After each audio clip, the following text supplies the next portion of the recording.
আসসালামু আলাইকুম সবাইকে। তো আসো আজকে আমরা ফিজিক্স চ্যাপ্টার 6 এর ঢাকা বোর্ড 2024 এবং কুমিল্লা বোর্ড 2024 দুটি সিকিউ সলভ করব।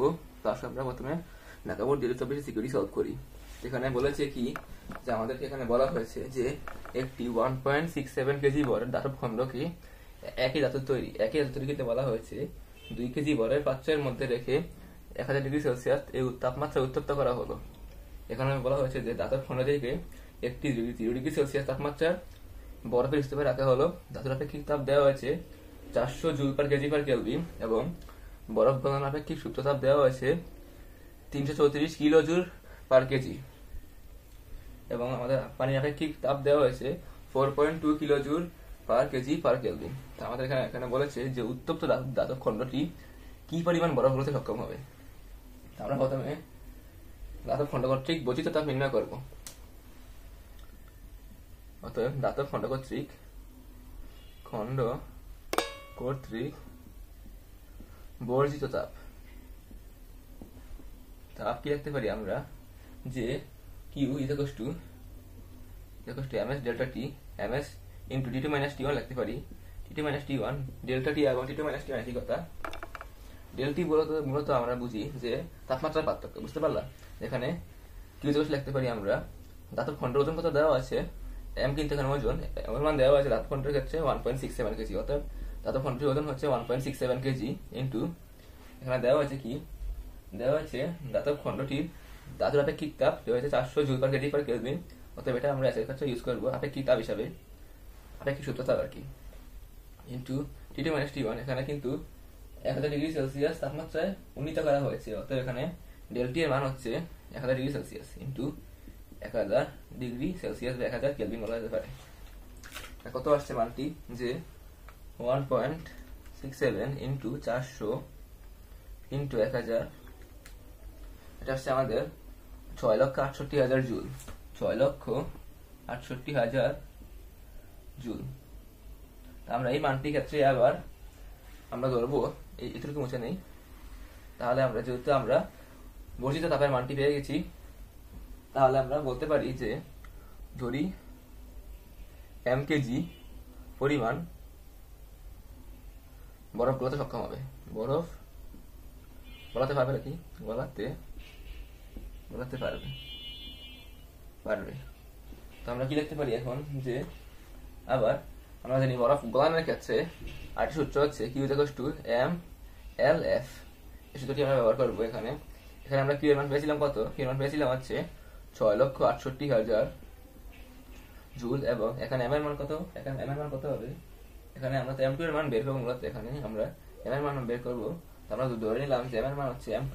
তো আমরা আবার কিন্তু দেওয়া আছে যে এখানে বড় LF হচ্ছে বরফ গলন আপেক্ষিক সূত্র তাপ।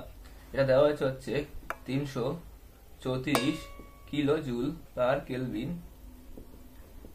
পার KG.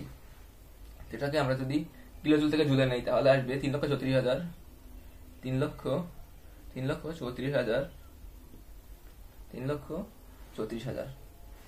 Joule per kg per kelvin. এটা কিন্তু আমাদের মানটি আসবে 3,34,000 joule per kg per kelvin. আমরা লিখতে পারি যে ইকুয়ালস টু m2 ইনটু 3,34,000 বা ইকুয়ালস টু m2 আসবে 6,68,000 ডিভাইড বাই 3,34,000। অতএব m2 এর মান কত আসবে? বা m2 ইকুয়ালস টু আসবে আমাদের 2 কেজি। অতএব আমাদের উত্তপ্ত ধাতব খণ্ডটি দ্বারা 2 কেজি বরফ গলানো যাবে। বুঝতে পারলা? এটা কিন্তু আমাদের প্রশ্ন বলা ছিল। তো আমরা এখন কোন প্রশ্নই সলভ করব। আমাদের এখানে বলেছে যে যদি সমপরিমাণ বরফ উল্লেখিত উত্তপ্ত পাত্রে রাখা হয় তবে বরফ এবং পাত্রের মিশ্রণের তাপমাত্রা কত হবে। এখন এক্ষেত্রে আমরা প্রথমে ধাতব পাত্র দ্বারা বর্ধিত তাপ নির্ণয় করব। ধাতব পাত্র কর্তৃক বর্জিত তাপ আমরা বের করব। এরপর আমরা বের করব 0 ডিগ্রি সেলসিয়াস তাপমাত্রায় বরফকে 0 ডিগ্রি সেলসিয়াস তাপমাত্রায় পানিতে পরিণত করতে প্রয়োজনীয় তাপ বের করব। এরপরে আমরা আবার কি করব, আমরা আবার করব যে 0 ডিগ্রি সেলসিয়াস তাপমাত্রাকে আবার মিশ্রণের পানিকে আবার মিশ্রণের তাপমাত্রা নিতে। অতএব আমরা 0 ডিগ্রি সেলসিয়াস তাপমাত্রার বরফকে প্রথমে কি করব, বরফকে আমরা প্রথমে 0 ডিগ্রি সেলসিয়াস তাপমাত্রার পানিতে পরিণত করব। এরপরে আমরা কি করব, এরপর আমরা করব হচ্ছে 0 ডিগ্রি সেলসিয়াস তাপমাত্রার পানিকে কি করব, পানিকে আমরা করব হচ্ছে মিশ্রণের তাপমাত্রার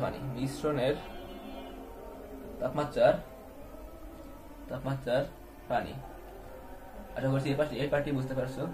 পানি আমরা কি করতে পারি, আমরা কি লিখতে পারি, আমরা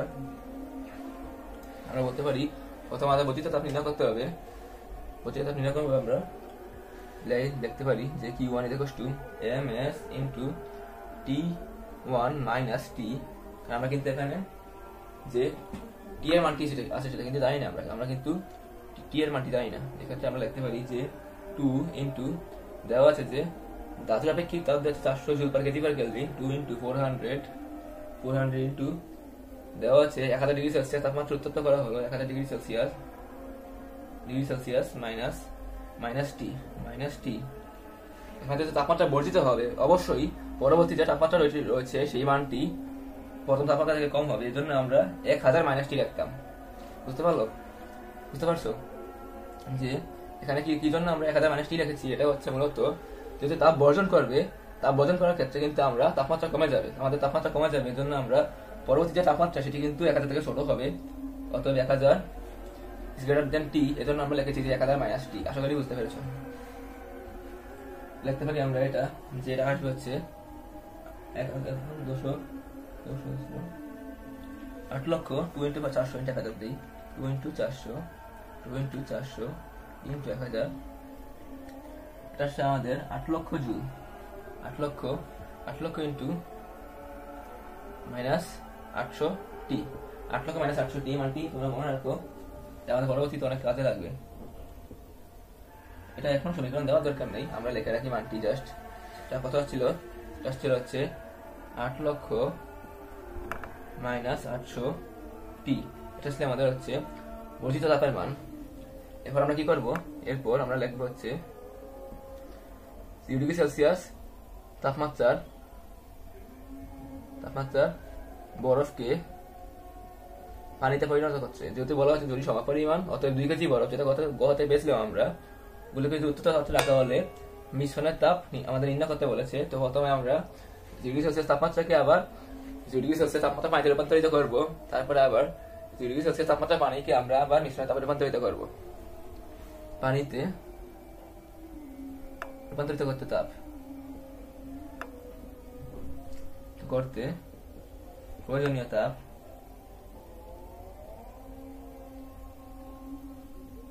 লিখতে পারি আমরা যে Q mlf, Q2 লিখতে পারি mlf। এখানে m এর মান কত দেওয়া আছে, m এর জানি হচ্ছে আমরা 2 কেজি ইনটু আমরা জানি lf এর মান হচ্ছে 3,34,000। এটা কত হচ্ছে, এটা হচ্ছে আমাদের 6,68,000। এই মানটি আমরা পেয়ে গেছি। তারপর আবার লিখতে পারি যে 0 ডিগ্রি সেলসিয়াস তাপমাত্রার পানিকে মিশ্রণের তাপে রূপান্তরিত করতে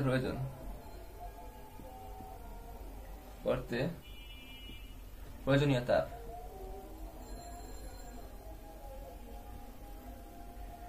লিখতে পারি আমরা যে Q3 লিখতে পারি আমরা যে ms into T minus 0। যেখানে আমরা এক্ষেত্রে কিন্তু আমাদের যেহেতু মিশ্রণের তাপমাত্রা এই 0 ডিগ্রি সেলসিয়াস বরফের থেকে বেশি হবে, এক্ষেত্রে আমরা T minus 0 লিখবো। আশা করি বুঝতে পারছো। এটা লিখতে পারি আমরা যে 2 into 4200 T, যেহেতু এখানে S এর মান হচ্ছে 4200, অতএব পানির আপেক্ষিক তাপ হচ্ছে 4200 joule per kg per kelvin. এটা হচ্ছে আমাদের 8400 টি। এখানে ফেলা কিন্তু আমরা যে Q3, Q2 এবং Q1। আমরা জানি যে গৃহীত তাপ সমান বর্জিত তাপ। এখানে কিন্তু বরফটি কিন্তু তাপ গ্রহণ করবে, অতএব Q2 প্লাস Q3 কিন্তু তাপ গ্রহণ করবে, অতএব Q2 প্লাস Q3 লিখতে পারবো। যেহেতু আমরা জানি যে গৃহীত তাপ সমান বর্জিত তাপ, এক্ষেত্রে আমরা লিখতে পারি যে Q2 প্লাস Q3, অতএব গৃহীত তাপ সমান লিখতে পারি 8 লক্ষ মাইনাস 800 টি। এটা কিন্তু আমরা লিখতে পারি, যেহেতু আমরা লিখে ফেলেছি এটি, তাই এর মাধ্যমে কিন্তু আমরা সমীকরণটি মূল সমীকরণটা কিন্তু পেয়ে গেছি। তবে এখানে আমরা এই টি এর মাধ্যমে আমরা কিন্তু মূলত এই মিশ্রণের তাপমাত্রা বের করতে পারবো। অতএব Q2 এর মান কত ছিল? এটার মান ছিল হচ্ছে 6,68,000 প্লাস Q3 এর মান ছিল হচ্ছে 8,400 টি। 8,400 টি লিখতে পারি আমরা 8 লক্ষ মাইনাস 800 টি, এটা লিখতে পারি। বা লেখা যায় কি, বা লিখতে পারি যে আমরা লিখতে পারি যে এখন জাস্ট সাধারণ হিসাব করার সময় এখানে যে 800 টি লিখি, 800 টি এখানে প্লাস হয়ে যাবে, প্লাস 8,400 টি লিখবো 8 লক্ষ মাইনাস 6,68,000। বা লিখতে পারি এটা হবে 9,200 টি আসবে আমাদের 1,32,000। বা লিখতে পারি যে আমরা টি 1,32,000 ডিভাইড বাই 9,200। এটা কত আসছে? এটা কত?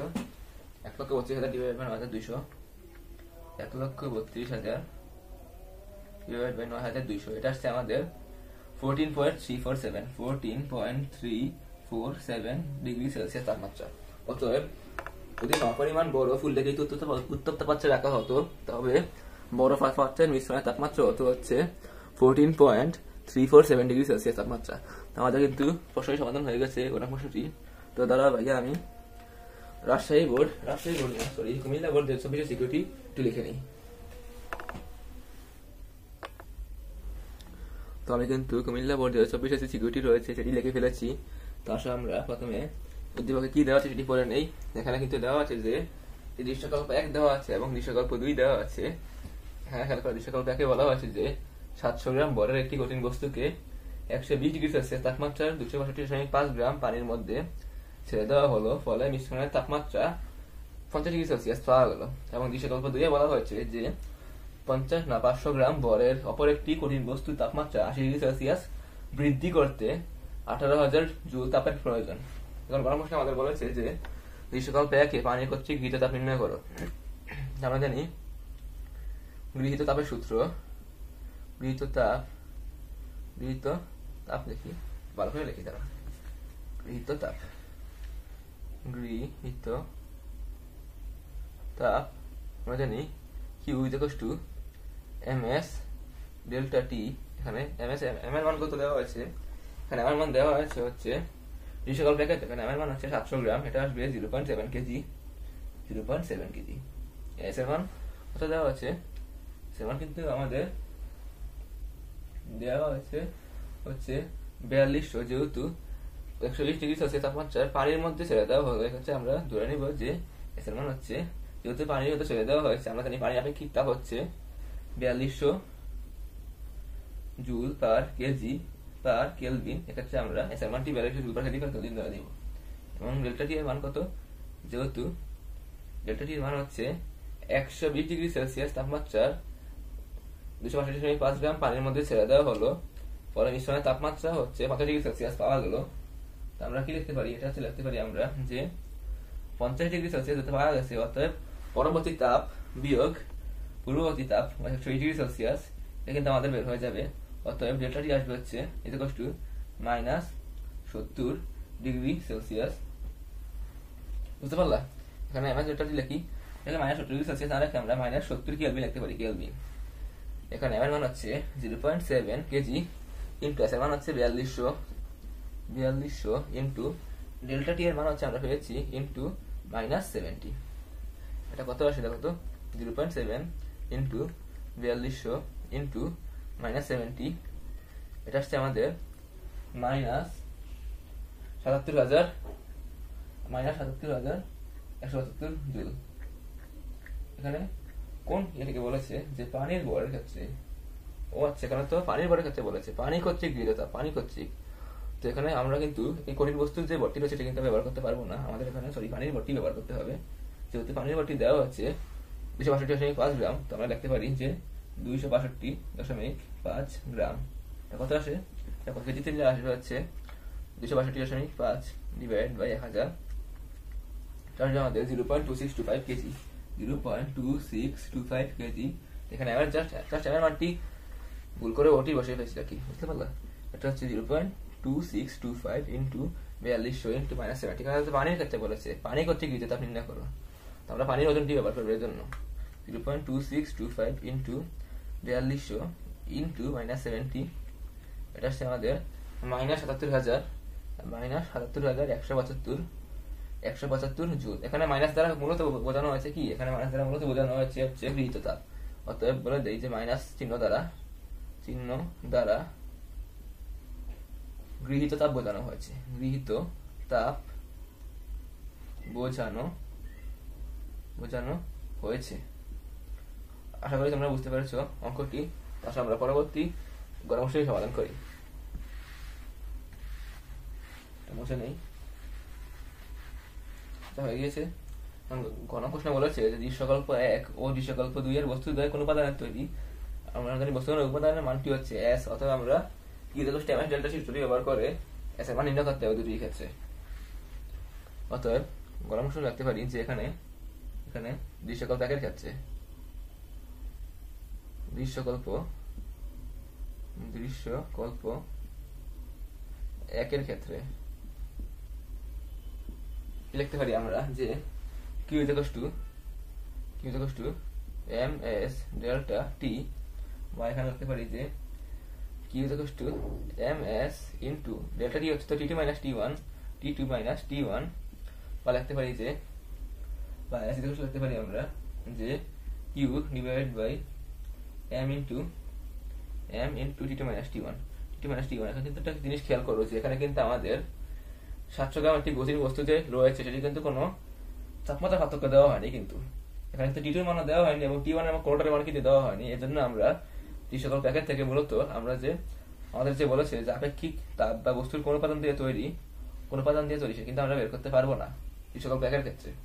তো যেহেতু এটা পারবোই না, তাহলে আমরা দৃশ্যকল্প 2 দিয়ে বের করে দেখাই তাদেরকে। তো আমরা লিখতে পারি যে দৃশ্যকল্প 2 এর ক্ষেত্রে একই সূত্র অবলম্বিত হবে। দৃশ্যকল্প 2 এর ক্ষেত্রে লিখতে পারি যে আবার Q লিখতে পারি ms ডেল্টা t, বা লিখতে পারি যে S Q divide by m delta t, বা সূত্রটি আসবে Q ডিভাইড বাই লিখবো Q divide by m into t2 minus t1 লিখতে পারি, বা এখানে আমরা লিখতে পারি যে বা S কত আসবে? এখানে তো দেওয়া আছে যে S অতএব দৃশ্যকল্প 2টি ভালো করে দেখো যে 500 গ্রাম ভরের অপর একটি কঠিন বস্তু তাপমাত্রা 80 ডিগ্রি সেলসিয়াস বৃদ্ধি করতে 18,000 জুল তাপের প্রয়োজন। অতএব কিন্তু আমাদের এই কিউ এর মানটি রয়েছে, সেই কিউ এর মানটি হলো 18,000 জুল। এখানে কিউ এর মানটি 18,000 লিখে দিই, 18,000 ডিভাইড বাই এম এর মান কত? এম এর মান দেওয়া আছে 500 গ্রাম ভরের একটি কঠিন বস্তু, 500 গ্রাম কেজি নিলে আসবে 0.5 কেজি ইন্টু টি2 মাইনাস টি1, এখানে কিন্তু তাপমাত্রা 80 ডিগ্রি সেলসিয়াস বৃদ্ধি করে। অতএব ডেল্টির মান হচ্ছে 80 ডিগ্রি সেলসিয়াস প্লাস 80 হবে, যেহেতু 80 ডিগ্রি সেলসিয়াস বৃদ্ধি করেছি, ইন্টু 80, এটা কেলভিন রাখতে হবে, কেলভিন সেলসিয়াস একই এককে বসানো যায়। কত আসছে যে 18,000 ডিভাইড বাই 0.5 ইন্টু 80, এটা আসছে আমাদের 450 joule per kg per kelvin. এটা কিন্তু আমাদের মানটি, কিন্তু আমরা জানি যে 450 joule per kg per kelvin দ্বারা যে বস্তুটি তৈরি সেটি হচ্ছে লোহা। অতএব বস্তুটি লোহা দ্বারা তৈরি। এটা কিন্তু দৃশ্যকল্প 2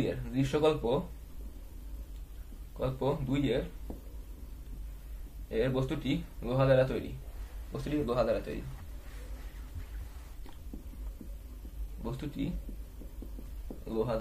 বুঝতে পারলা?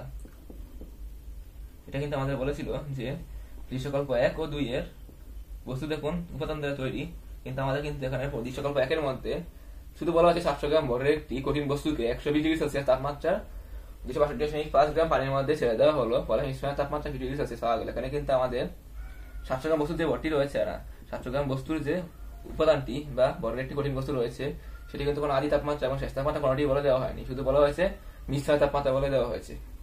এজন্য কিন্তু আমাদের ডেলটি এর কোনো মান আমরা বের করতে পারবো না, যেহেতু ডেলটি এর কোনো মান নেই সেহেতু আমরা কোনো এস এর মান বের করতে পারবো না দ্বিচক্রক 1 এর ক্ষেত্রে। কিন্তু দ্বিচক্রক 2 এর ক্ষেত্রে আমরা ফিজিক্যাল সূত্র ব্যবহার করে আমরা কিন্তু এস এর যে মানটি রয়েছে সেটি পেয়েছি 450 joule per kg per kelvin. কিন্তু আমরা জানি যে 450 joule per kg per kelvin যুক্ত উপাদানটি হচ্ছে লোহা, অতএব আমরা বলতে পারি যে দ্বিচক্রক 2 এর বস্তুটি হচ্ছে লোহা দ্বারা তৈরি। আশা করছি বুঝতে পারছো এই কুমিল্লা বোর্ড 2024 সিকিউরিটি সলভটি সিকিউর সলভ বুঝতে পেরেছো। তো আমি আগামী ক্লাসে আরো 3 সিকিউর সলভ এর ক্লাস নিয়ে আসবো। তোমরা ভালো থাকো। আসসালামু আলাইকুম রহমতুল্লাহ।